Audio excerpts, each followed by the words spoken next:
Este país ha existido en su forma actual por más de 1000 años, y este tiempo fue suficiente para convertirse en uno de los más influyentes del mundo. Aquí se imprimieron las tradiciones, las ciudades se llenaron de su impresionante arquitectura y la gente desarrolló su propio humor. Este país fue líder en la conquista de las olas del océano y ahora es líder en su creación.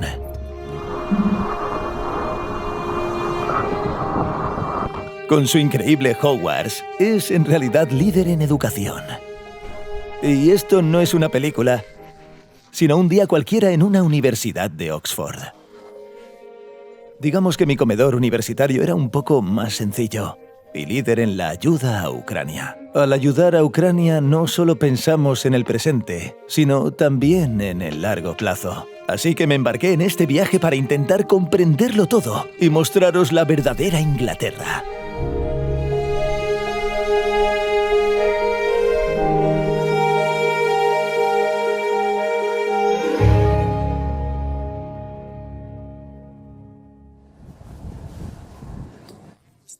Inglaterra es famosa no solo por sus equipos de fútbol, que se encuentran en casi todos los pueblos, sino también por sus bandas musicales. Así que decidí añadir un poco de interactividad a este vídeo, y en cada ciudad que visité mencionaré algunos artistas o bandas originarios de allí. Y vamos a empezar con Londres. Sin embargo, en la capital es difícil seguir la pista de la gran cantidad de artistas y bandas. Pero si tuviera que elegir, mis 3 favoritos serían Jungle, uno de los mayores descubrimientos de los últimos años, Mumford & Sons y, por supuesto, Iron Maiden. Y con esto comenzamos nuestro viaje.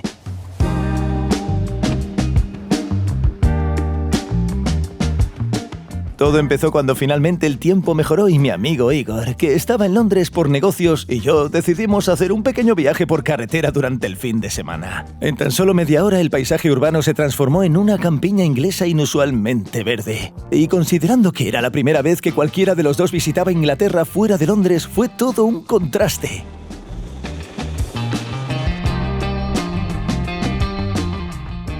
Pronto llegamos a la costa sur, aparcamos y fuimos a ver uno de los elementos naturales más notables de las Islas Británicas.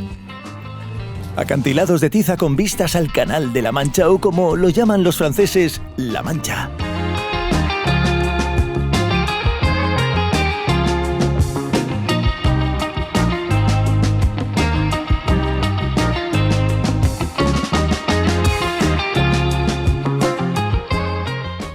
Este es el destino más popular entre los londinenses para disfrutar del aire libre. Vienen aquí a pasear por el acantilado, a tumbarse en él. O al más puro estilo inglés, a alquilar un Range Rover clásico y conducir por él. Aunque en un escenario alternativo esto podría no haber sido posible. Después de la Primera Guerra Mundial, los promotores compraron este terreno cuando los precios bajaron, con el plan de construir una comunidad de casas rurales. Pero la comunidad no les pilló la gracia. Aportaron libras y volvieron a comprar el terreno. Aunque no sé si sería buena idea construir algo aquí. Al parecer estas rocas se derrumban de vez en cuando, porque aquí hay un camino, pero parte de él ya ha desaparecido. La parte más famosa de esta costa es un complejo de acantilados llamado Siete Hermanas, al que se puede llegar caminando y pasear por la playa cuando baja la marea.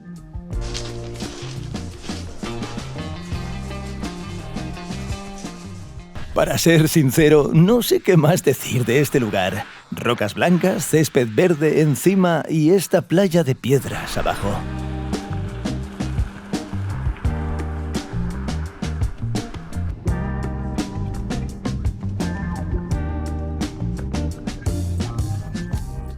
Hasta 1997 eran 2 pueblos que se fusionaron en uno con casi 300.000 habitantes en total. Y la mayoría de la gente lo llama simplemente Brighton. Pero en realidad la historia de los asentamientos en esta costa se remonta al primer milenio. Pero en la historia moderna es principalmente una vibrante ciudad turística popularmente llamada Londres junto al mar.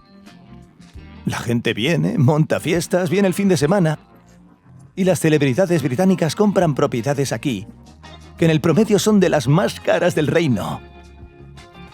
Y por supuesto, esta ciudad tiene su propio y maravilloso equipo de fútbol y es el hogar de varios músicos famosos. Mis 3 bandas favoritas, The Cooks, Royal Blood y Fatboy Slim. Bueno, las tres principales atracciones arquitectónicas son, primero, la magnífica residencia real, que según rumores durante la Segunda Guerra Mundial, Hitler ordenó personalmente no bombardearla, ya que planeaba convertirla en su cuartel general británico. Está el largo y también real muelle, considerado el más bello de Inglaterra y el único del reino catalogado como edificio protegido de grado primero. Y tercero está este puente de 160 metros, con un platillo volador que sube y baja sobre la ciudad cada media hora. Se inauguró en 2016, costó 46 millones de libras y fue construido por el mismo equipo responsable del London Eye. Y claro, una atracción tan inusual tuvo muchos detractores que creían que estropearía el paisaje urbano. Pero como podéis ver, se construyó y ahora hay un bar panorámico dentro del platillo volador, cuya entrada cuesta unas 20 libras. Y se ha convertido en el mejor lugar para ver la puesta de sol en la ciudad. Pero resultó que había que reservar mesa en este bar un día entero antes de que saliera. Así que hoy lo veremos desde el muelle de Brighton.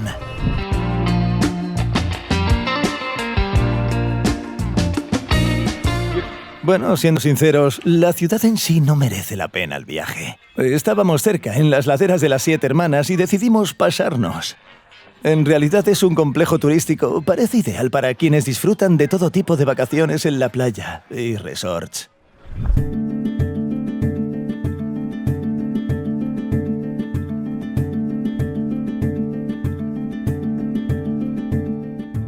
El segundo día empezó con una excursión a la región de Dorset, con mal tiempo, después del desayuno y de hacer cola para el ferry que nos llevaría a la isla de Purbeck.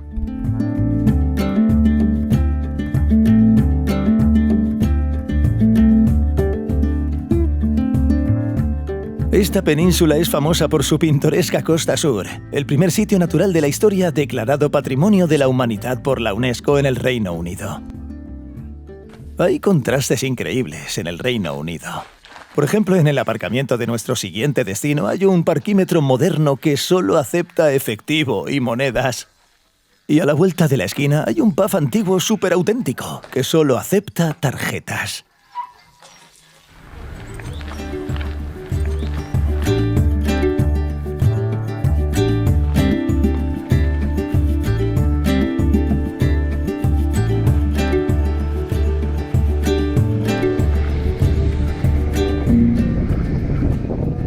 Un paisaje bastante escalofriante, de verdad. Pero la vista merece la pena. Estas formaciones rocosas calcáreas se llaman Old Harris Rocks. Hay dos versiones de quién es. La primera es que se trata de un viejo pirata que residía aquí. La segunda versión es que al viejo Harry se le conoce comúnmente como el Diablo, quien según una antigua leyenda dormía en estos acantilados.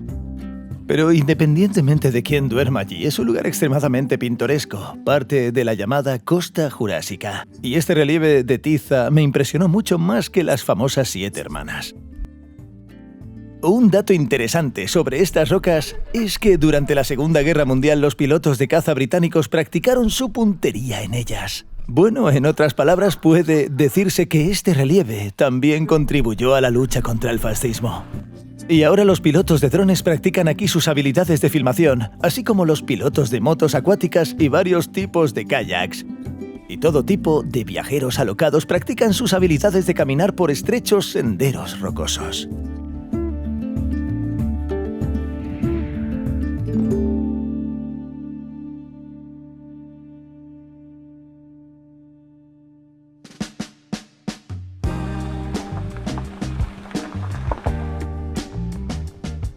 Desde el mar nos dirigimos al norte, a Dorset. Esta es una zona principalmente rural y provinciana que mejor representa la auténtica y poco glamurosa Inglaterra.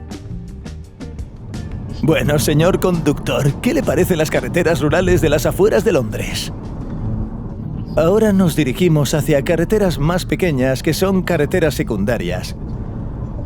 Diría que su calidad es mucho peor que la de las carreteras de Ucrania después de las grandes obras. Venga, ¿cuánto te pagó Zelensky? Dime. Aún no he recibido el dinero.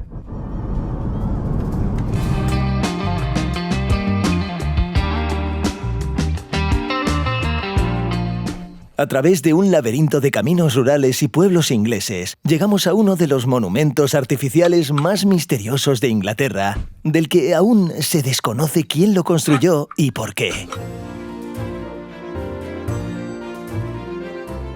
No, no es Stonehenge. Hay algo un poco más interesante por aquí.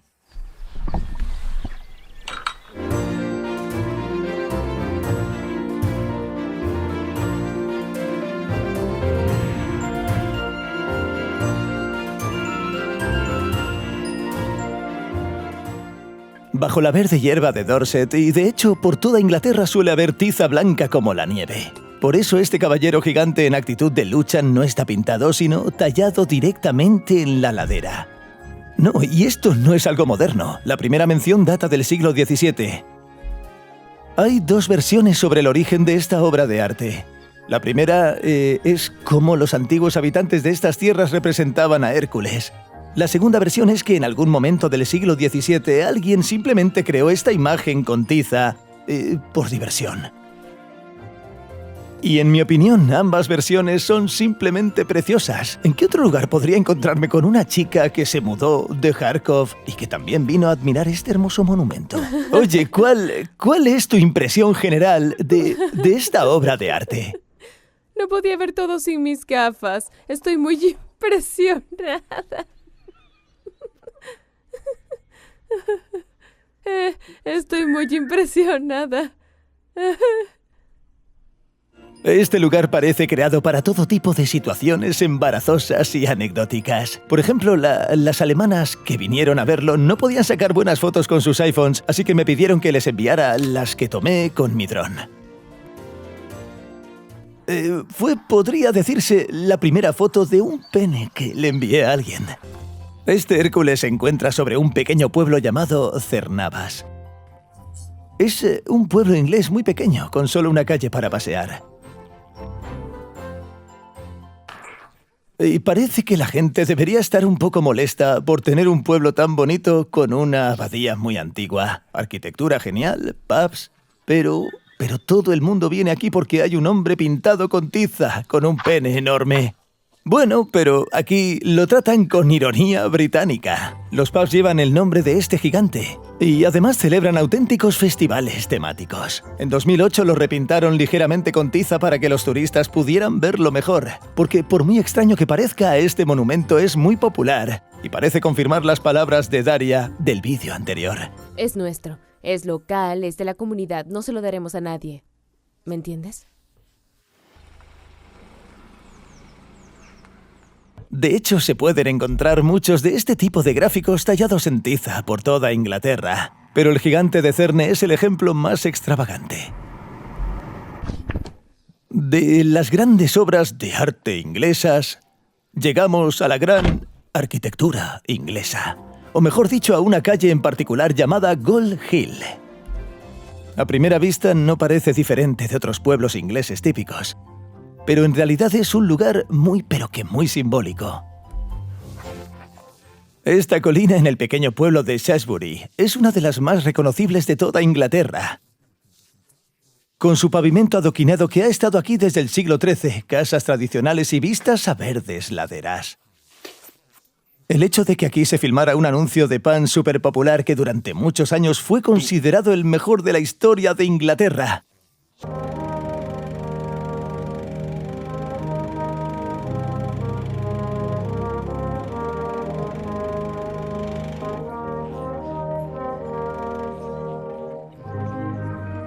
Por eso este paisaje es tan querido y familiar para todo inglés. Es una concentración de la auténtica Inglaterra. Arquitectura medieval, verdes colinas y cielos nublados. Bueno, así que nos reunimos y fuimos en coche a la estación de carga más cercana en Shrewsbury. Es famosa por tener el pico más alto de Gran Bretaña y por ser la ciudad más cercana a Stonehenge. Aquí terminamos el día en un pub local, donde todo está como debe ser. Locales, una gramola, billar en la tele y nada de comida salvo unas patatas fritas inglesas y unos panecillos. pero hay una selección increíble de cervezas por 5 libras. Así que para cenar tomamos una pinta local, que por cierto es la mitad de la cantidad permitida, para después de conducir. Y ahí nos despedimos. Igor ha terminado su viaje de fin de semana y regresa a Londres.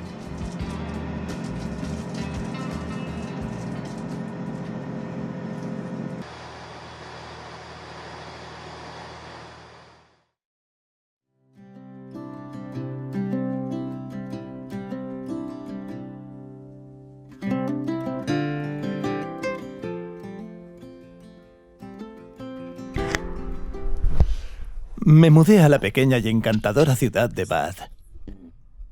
Más tarde descubriremos por qué la ciudad tiene ese nombre.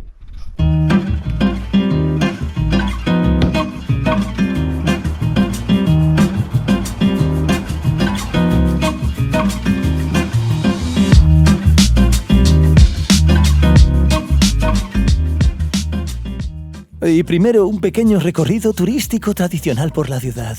Esta ciudad de unos 100.000 habitantes está considerada una de las más, por así decirlo, inglesas de todo el reino. Esta conclusión se basa en el clima, el paisaje, el ritmo de vida y, por supuesto, la historia y la arquitectura. Aquí hay una magnífica abadía donde tuvo lugar la primera coronación de la historia británica en el primer milenio. Todas las coronaciones posteriores se celebraron en Westminster. De hecho, el nombre de la ciudad se lee de la forma habitual y se traduce a otros idiomas como baño, porque la principal iniciativa fueron los antiguos baños romanos construidos sobre las aguas termales. Bueno, en cuanto a la música, Tears for Fears surgió de esta ciudad. Y puede que ya hayas escuchado algunas de sus canciones.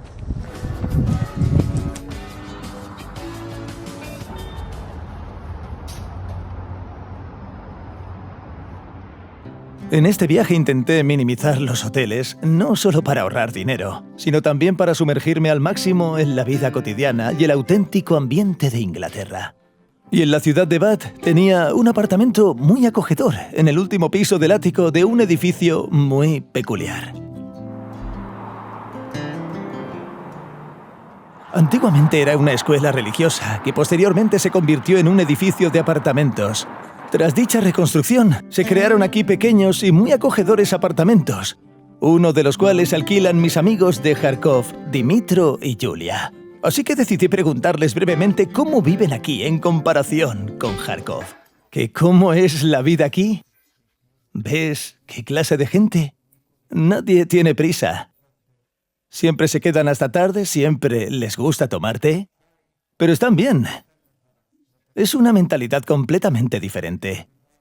Siempre vamos corriendo, con prisa, siempre sin tiempo, nerviosos. De hecho, Dimitro trabaja aquí para la misma marca, TED.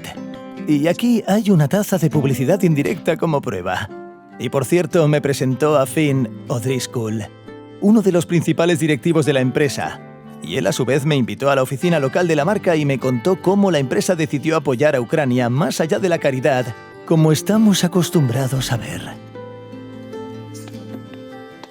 Cuando comenzó la guerra, desarrollamos un producto que se produciría en Ucrania y que apoyaríamos exportándolo desde allí, al Reino Unido y a otros mercados del mundo. Entonces, uno de los productos más ingleses, así es, que consumen los británicos, se produce en Ucrania, así es. Por ejemplo, en Gran Bretaña se beben más de 100 millones de tazas de té al día. Sí, exportamos incluso una parte de esta cantidad desde Ucrania. Me sentiré muy feliz, no solo por mi marca, sino también por el mercado ucraniano. Exactamente. Compramos mucho té, principalmente de plantaciones de Sri Lanka. Importamos esta hoja de té a Ucrania a nuestras propias expensas. En Ucrania, el té se mezcla, se envasa y luego se exporta en camión a Gran Bretaña y Europa. ¿Es más rentable que producir té en algún lugar de la Unión Europea? No, todo lo contrario. Con todo lo que está sucediendo, debéis entender que ahora mismo para nosotros recoger un contenedor o un camión desde Ucrania es casi 4 veces más caro que antes de la guerra. Vaya. ¿Creéis que será rentable en el futuro? ¿O por qué hacéis esto? Sí, para nosotros se trata realmente de apoyar a Ucrania. Estas son nuestras convicciones como empresa. Esto es lo que creo individualmente y lo que creemos como empresa. Y estos son los principios que estamos dispuestos a defender como marca TET. ¿Verdad? No solo a través de la caridad, sino también creando empleos. Exacto. Y me impresionó de verdad de esta historia, sin ningún sesgo publicitario, porque probablemente sea la mejor manera de apoyar y mantener las relaciones entre países a largo plazo.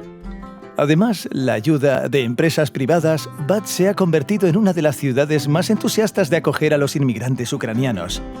Y paseando por las calles de esta ciudad oí hablar ucraniano incluso con más frecuencia que en Londres. ¿Cuánto tiempo llevas viviendo aquí? Un año después del comienzo de la guerra. Oye, ¿y qué te parece? ¿Te Sí, gusta? me gusta. Pasar un buen día. Muchas gracias. Conocí a estas chicas tan divertidas que se mudaron de Kiev en la primavera de 2022 mientras paseaba por un parque cerca de los edificios más famosos de Gran Bretaña. Se trata de un complejo de 30 edificios residenciales interconectados originalmente llamados simplemente Crescent. Pero en el siglo XIX uno de los monarcas residió en este complejo y pasó a llamarse Royal Crescent.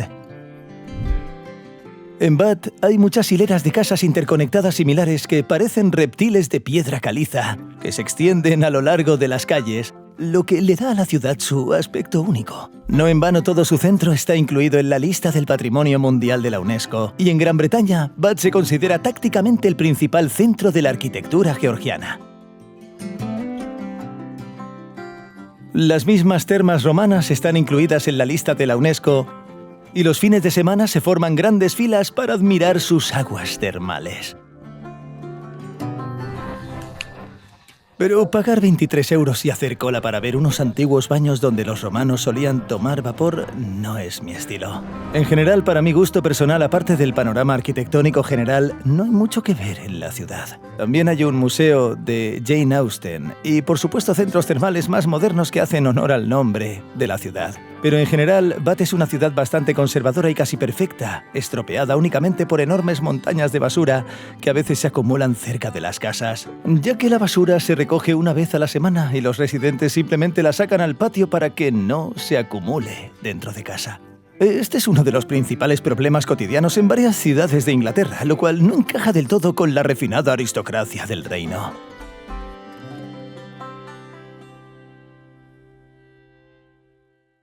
Bath es sin duda una ciudad muy cómoda, verde y habitable, pero no hay mucho que hacer aquí aparte de vivir allí. Sin embargo, desde aquí se pueden hacer excursiones de un día a varios destinos interesantes.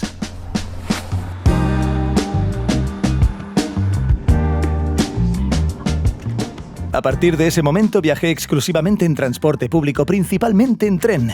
Aunque no siempre es 100% puntual, sigue siendo la forma más rápida de recorrer distancias medias y cortas. Sí, por lo tanto, aquí lo usan todos, desde jubilados hasta empresarios de renombre.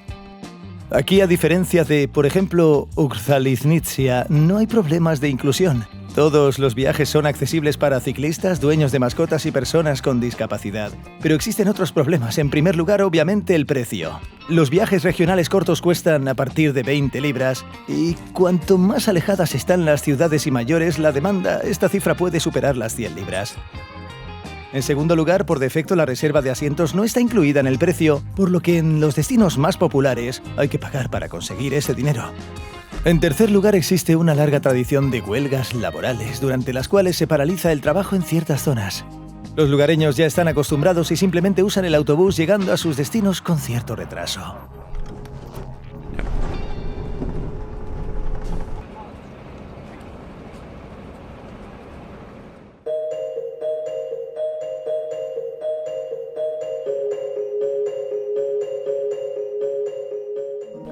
Oxford es una antigua ciudad inglesa situada en el nacimiento del río Támesis y existe aquí desde mediados del primer milenio. Desde el siglo XII aquí funciona la institución más famosa de la ciudad, la universidad del mismo nombre. Gracias a su gran número de estudiantes es una ciudad joven y muy animada. Es un lugar extremadamente apto para ciclistas. Solo he visto una concentración así de motociclistas en los Países Bajos. Por eso es un lugar muy creativo y artístico.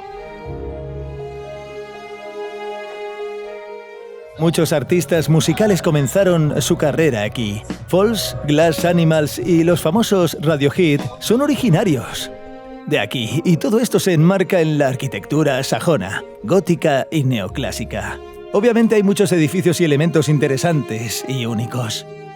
Por ejemplo, a principios del siglo XX este puente se construyó para conectar dos edificios educativos, y se trata de una solución bastante inusual, con solo 2 análogos en el mundo. Así que ahora hay puentes como este en Venecia, aquí y en un lugar que prefiero no mencionar. El tercer puente está en Cambridge. Cambridge y Oxford tienen una larga historia de rivalidad precisamente porque ambas son las universidades más famosas del mundo. Pero el concepto de universidad aquí es un poco diferente al que estamos acostumbrados. De hecho, no existe un lugar ni un edificio como la Universidad de Oxford. Es una organización que reúne a 39 facultades diferentes que a su vez son lugares de residencia, estancia y estudio para los estudiantes que eligen esta universidad. Este alojamiento cuesta unas 13.000 libras al año, una cantidad bastante adecuada para los estándares ingleses. Los estudios se realizan en los llamados departamentos, donde estudiantes de diferentes facultades cursan las asignaturas asignadas en el programa. El precio de la educación empieza en unas 9.000 libras al año y puede llegar a las 50.000. Me dijeron que la especialidad más cara aquí es filosofía, que suelen estudiar los futuros políticos. Y al parecer vale la pena ir solo para poder presumir de haber estudiado con el futuro presidente. Uno de los graduados más famosos es Bill Clinton, quien dijo en una entrevista que cuando estudiaba en Oxford fumaba sustancias ilegales, pero no a menudo. De esto es lo que bromea irónicamente el pub más antiguo de la ciudad. Este es un lugar muy emblemático donde probablemente han estado todos los estudiantes de Oxford. Aquí también comía y descansaba el equipo de rodaje de Harry Potter. Os contaré sobre su producción cinematográfica en Oxford un poco más adelante. Pero por ahora, hablemos de una de las instituciones más destacadas de Oxford a la que todos los estudiantes tienen acceso. La Biblioteca Bodleiana. Esta no es la biblioteca en sí, es la Cámara Radcliffe. En fin, vámonos. La Cámara Radcliffe es, perdonad el cliché, una auténtica tarjeta de presentación de la ciudad. No lleva el nombre del actor de Harry Potter, sino del Dr. John Radcliffe, quien se graduó de una universidad y en los últimos años de su vida dejó toda su fortuna para construir un magnífico edificio nuevo para su universidad. En otras palabras, fue un magnífico acto de filantropía. Desafortunadamente, solo los estudiantes de Oxford pueden entrar en la cámara de Radcliffe. Así que, en lugar de hablar de su interior, os contaré un hecho que conecta a Kharkov con Oxford. Es un hecho que aquí tampoco se puede caminar por el césped. Pero esto no se debe a que alguien de la dirección lo decidiera, sino a que, según la leyenda, los monjes que fundaron la institución pidieron ser enterrados en los terrenos de la universidad. Y de hecho, caminar sobre la hierba significa caminar sobre sus restos. Además de la Cámara Radcliffe, la Biblioteca Bodleiana ocupa otros 4 grandes edificios y es la segunda en tamaño y colección, después de la Biblioteca Real de Londres.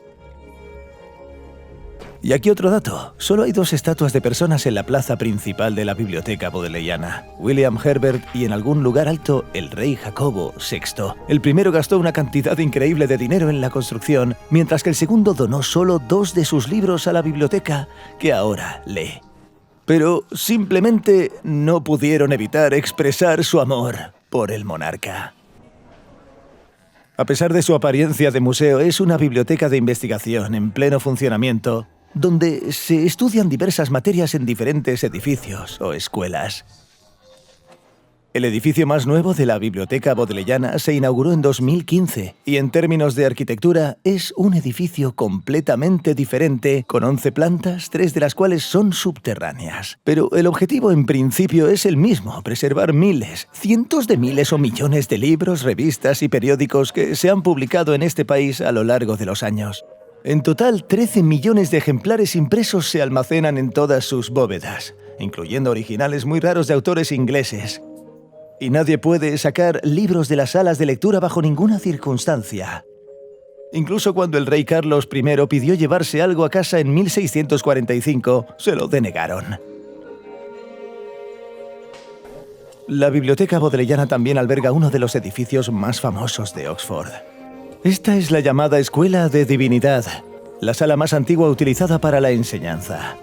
Fue construida en el siglo XV y se utilizaba para estudiar teología y otras ciencias religiosas. No estoy seguro de si estas dos palabras pueden usarse como el mismo término, pero de alguna manera se considera una de las joyas mundiales de la arquitectura gótica, con sus numerosos detalles y diversas complejas técnicas de construcción. Pero, por supuesto, es principalmente conocida como la localización de las películas de Harry Potter. Presentaba el ala médica, donde los personajes principales fueron tratados tras varias acrobacias fallidas durante el Quidditch. Esta ciudad tiene la mayor concentración de fuentes de inspiración y localizaciones utilizadas en el rodaje de Harry Potter. Fuera del estudio Warner Bros. Del que hablé en mi vídeo sobre Londres. Oye, ¿no lo has visto? ¿A qué esperas? Pero la mayor colección de localizaciones de esta película en Oxford se encuentra en Christchurch.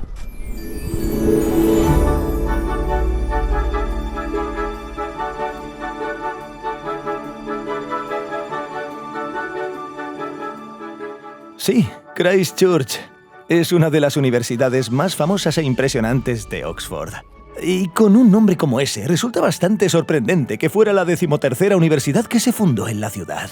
Sin embargo, a pesar de su nombre, la universidad no solo enseña teología, sino también una amplia gama de otras materias, incluyendo filosofía política. Entre sus exalumnos se encuentra 13 primeros ministros británicos y muchos políticos de todo el mundo. Actualmente hay más de 600 estudiantes aquí, y no puedo ni imaginarme cómo debe ser estudiar entre estos antiguos muros. Porque mires donde mires, todo es Hogwarts. De hecho, algunas partes de los edificios se filmaron como Hogwarts.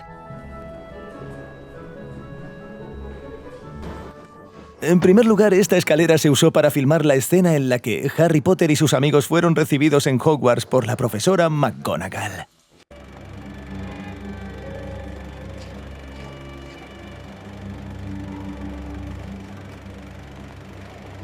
Welcome to Hogwarts.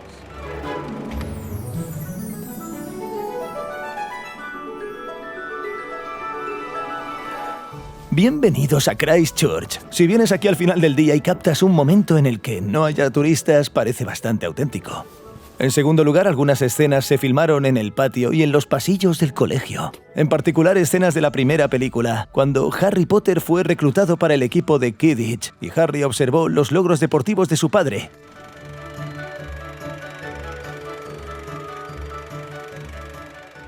E incluso sin utilería ni linternas, todo a su alrededor parece una escena de película terminada. Así que, aunque solo se filmaron unas pocas escenas, se inspiraron mucho en esta universidad. Y esa es probablemente la mayor fuente de inspiración.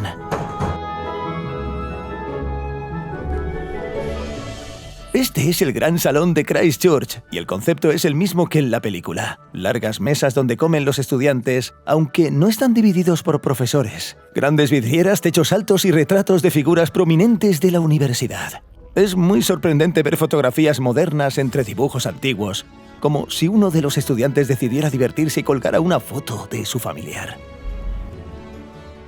Por supuesto, en la película el gran salón parece más espacioso e impresionante, pero en la vida real es un lujo increíble. Todos esos muebles vintage que, a juzgar por las marcas, han sido usados bastante. Todas esas vidrieras, vajillas, catering en los bordes. Donde yo estudié esto era más sencillo. Sí, era bastante más sencillo que esto. La principal diferencia con Hogwarts son todos los detalles modernos que se integran aquí. Cocina, varios accesorios y electrónica. Si no recuerdo mal la película, en la de Harry Potter no existía una pantalla táctil para reservar el almuerzo. Ah, pero los muggles sí que pueden. Sin embargo, la ubicación principal de Christchurch no está relacionada con el rodaje de Harry Potter. Dado que la mayoría de las universidades se fundan con la participación de instituciones religiosas, la mayoría cuenta con capillas o iglesias enteras en su territorio. Y la catedral de Christchurch es la más majestuosa e impresionante de la ciudad. Estuvo aquí medio milenio antes de la fundación de la universidad y para la iglesia inglesa es un caso único que una catedral de tal importancia también sirva como una de las instalaciones para estudiantes.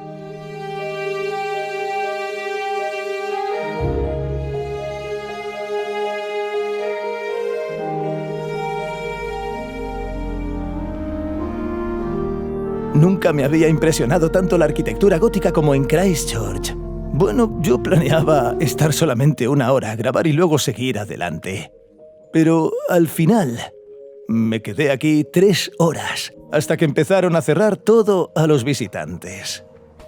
Nunca me habían echado de un lugar con tanta elegancia como de esta universidad. Traducido literalmente, la salida, señor, está al otro lado. Oh, por favor, señor, le agradeceríamos mucho que fuera allí a toda velocidad. Costumbres británicas.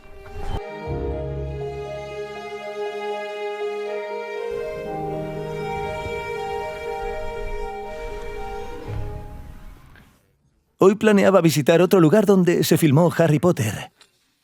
Esta es la abadía. Pero Hogwarts me impresionó tanto... Oxford me impresionó tanto que decidí quedarme aquí todo el día y hacer mis cosas favoritas en casa por la noche. Venga, contempla la puesta de sol y come algo. Esta ciudad me impresionó mucho con su energía.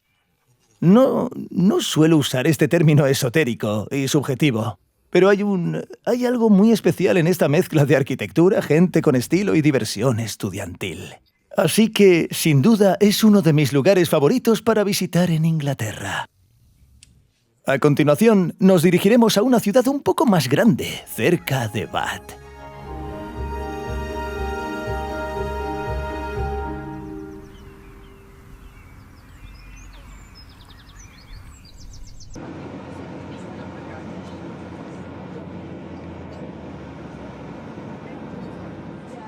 Llegué a la estación más pintoresca que había visto en Inglaterra hasta el momento. Se trata de una estación llamada Temple Meads, ubicada en Bristol. Es la ciudad más grande del suroeste de Inglaterra, con una población de casi 500.000 de habitantes.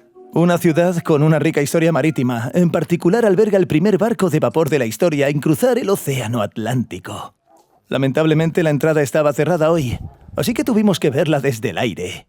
Más tarde, Bristol se conocería como la cuna de la Boeing Company y más tarde como la cuna del famoso artista callejero Banksy. Incluso hay recorridos a pie dedicados a sus obras. Me pasa lo mismo que a los lugareños que pasan por delante de su obra. Bueno, voy. Banksy, en fin, aunque debo admitir que fui a ver su arte, aún se desconoce quién es realmente este artista.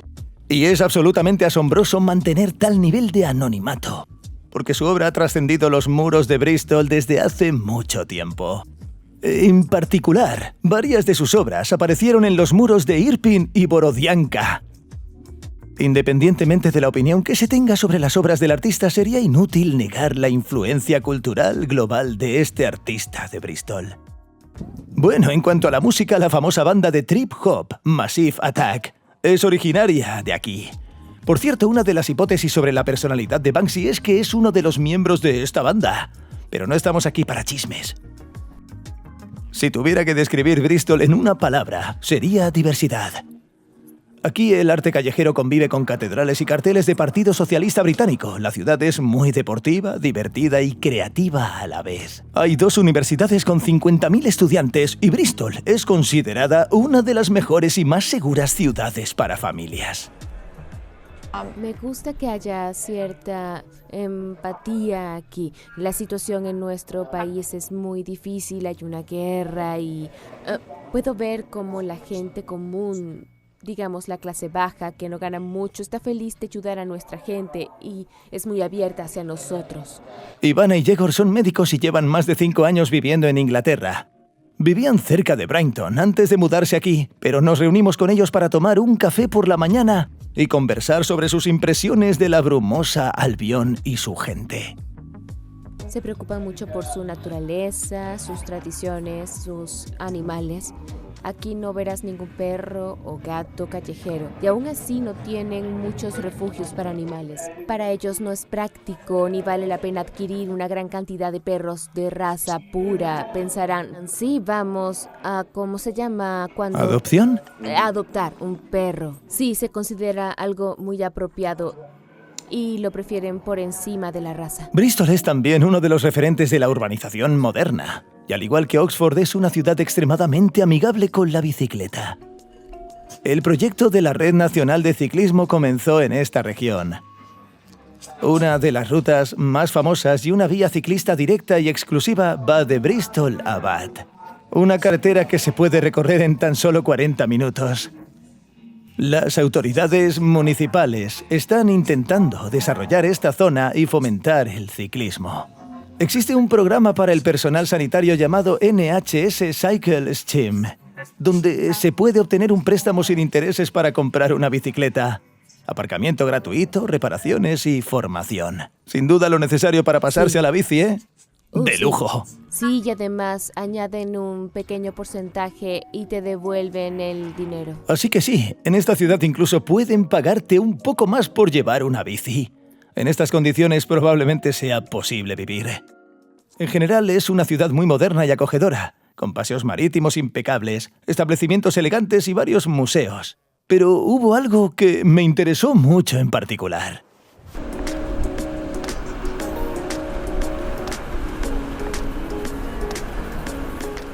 Antaño los habitantes de Bristol fueron pioneros en la navegación. Y ahora se han convertido en pioneros en el ámbito de la generación artificial. A las afueras de Bristol se encuentra uno de los centros de surf más modernos del mundo, con olas artificiales. Estas instalaciones han ganado gran popularidad en los últimos años debido al aumento de aficionados al surf. Claro, no todo el mundo tiene tiempo para estar cerca del mar. Y los alrededores parecen un pequeño oasis de surf en medio de campos ingleses. Una tienda para el equipo adecuado, un bungalow para los huéspedes que vienen aquí a pasar unos días. Todos se mueven en patinetas. Y en el centro de todo hay un acogedor restaurante donde los teletrabajadores terminan sus llamadas matutinas y se preparan para el almuerzo.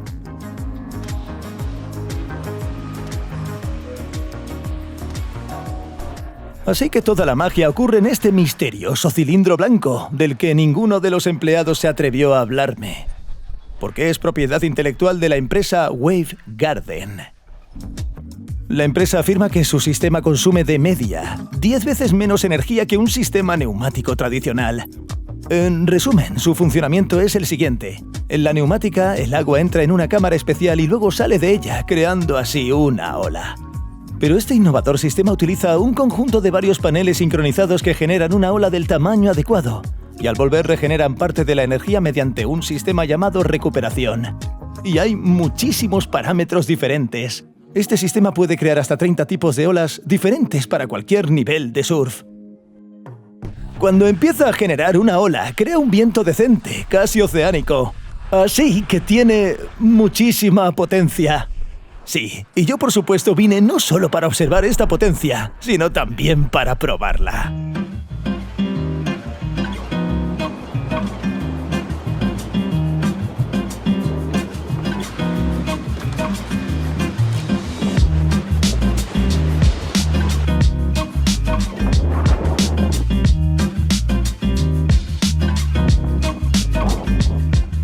En el grupo en el que me inscribí había un instructor muy ingenioso y experimentado, Mati, quien al saber que era de Ucrania me contó a qué se dedica en su tiempo libre. As well as being a surf coach, I'm also a member of NAFO, which is the North Atlantic Fellow Organization. We're based on Twitter, and we basically shitpost Russian propaganda with memes of Shiba Inu dogs. And they all believe that we're employed by the CIA. We're not. We're just ordinary people that hate genocide and hate what the Russians are doing in Ukraine. So somebody online spouting Russian propaganda tags in fellas, and then within minutes they've got thousands of replies from the fellas, which then destroys their propaganda, posts the truth. And, does it work? Yeah, it really works. They hate us. They really hate us. Además de los memes, esta organización también colabora con diversas recaudaciones de fondos y su importancia fue reconocida por el propio ministro de Defensa al agradecerles en Twitter. Y sí, esta es la cuenta oficial del ministro de Defensa.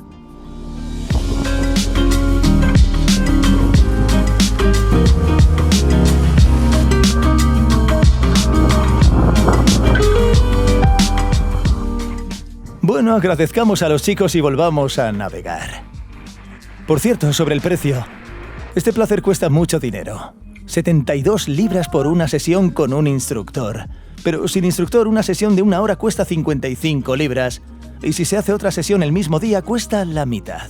Es bastante adecuado para un salario europeo, así que todos pueden probarlo alguna vez. A ver, venga, muy bien. Adelante. Con calma.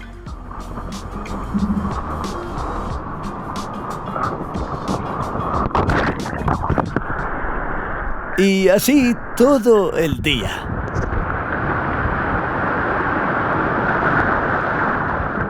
Estoy gastando toda mi energía nadando hasta aquí. Y cuando llega el momento de coger la ola, estoy hecho polvo.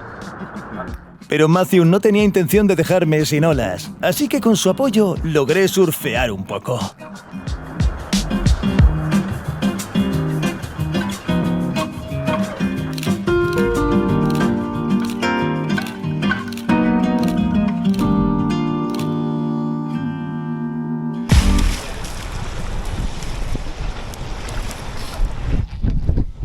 Bueno, el resultado del día, ola y media floja, pero le di el visto bueno a este tipo de surf.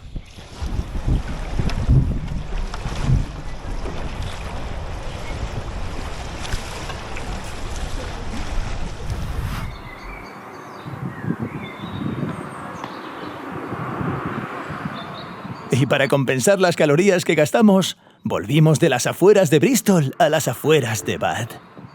En una de las laderas que rodean la ciudad, en una finca de aspecto tradicional, hay un restaurante con un nombre también tradicional. Hare & Hounds. Por dentro el interior parece tradicional y uso esta palabra a propósito porque les pedí a Dimitro y Julia que me mostraran un lugar verdaderamente tradicional. Bueno, ¿y qué se cena por aquí? Puré de patatas inglés tradicional, ensalada inglesa tradicional y una especie de pastel inglés tradicional. Y hay una buena cantidad de salsa, o como la llamamos nosotros, que sirven directamente de un termo. Bueno, no es que sea la opción más saludable para cenar, pero es muy tradicional. Voy a cortar este pastel.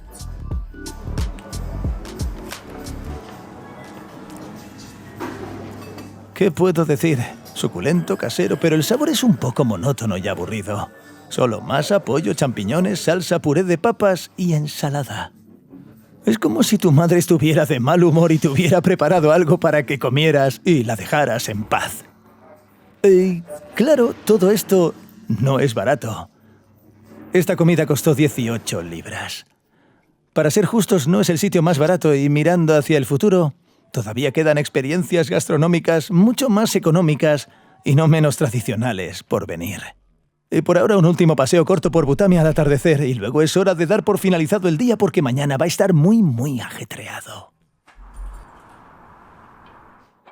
Durante estos 3 días que estuve en Bath, en realidad solo visité 3 ciudades, incluida la propia Bath, pero me llevé una cantidad increíble de impresiones y algunos descubrimientos culturales. Y esto es solo una parte de Inglaterra, y es bastante turística. Y mañana planeo cambiar un poco de aires e ir a una de las partes menos visitadas de este país.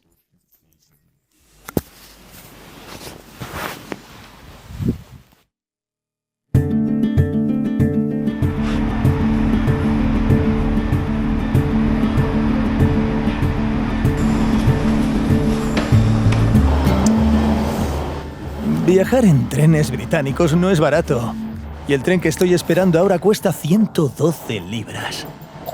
Pero hay una forma que no mucha gente conoce para evitar pagar una cantidad tan grande de dinero cada vez. Se trata del llamado Brit Rail Pass. Este pase te da viajes ilimitados en tren durante un número determinado de días. Y lo más importante, está destinado a extranjeros y no se puede comprar en el Reino Unido. Si visitas su sitio web verás que este producto no está disponible para su compra. Pero hay un pequeño truco o una forma válida de hacerlo. Simplemente visita este sitio desde un número ucraniano en roaming. Me costó 260 euros por 8 días y valió la pena en los primeros 3 días de viaje.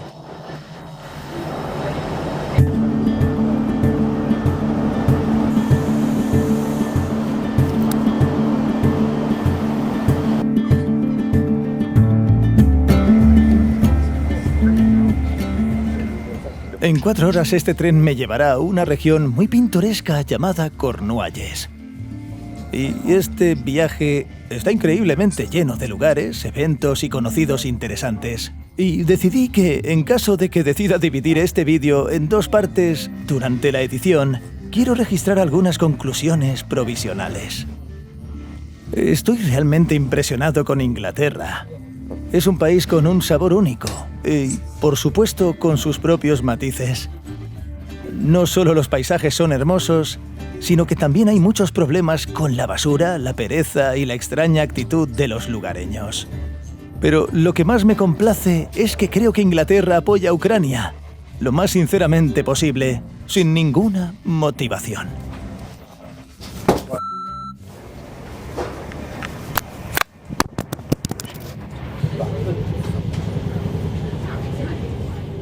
Bueno, no es la primera vez en este viaje que mi Lumix S5 Mark II se cae allí. Y, salvo por una pequeña abolladura, la cámara funciona perfectamente. Es un monolito. Por cierto, la cámara en sí es simplemente de primera. Añadieron autoenfoque por detección de fase en la 2ª generación y un pedazo de micro. Muchas gracias, Sony Ucrania, por dejarme probarla y... Bueno, disculpas por mi torpeza. Parece que el micrófono está roto. Pero en cualquier caso, mi enorme agradecimiento a Inglaterra y a su gente por todo el tremendo apoyo que nos están brindando. Oye, muchas gracias por ver este vídeo. Y como siempre, nos vemos en el próximo. En el próximo vídeo hablaremos de Cornualles, la auténtica naturaleza salvaje y el matorral industrial de Inglaterra, de Liverpool, un lugar musical y futbolístico, y visitaremos unas montañas inglesas muy pintorescas. Así que no olvides suscribirte y echar un vistazo y venga, manita arriba y todo eso que nos ayuda tanto. Gracias.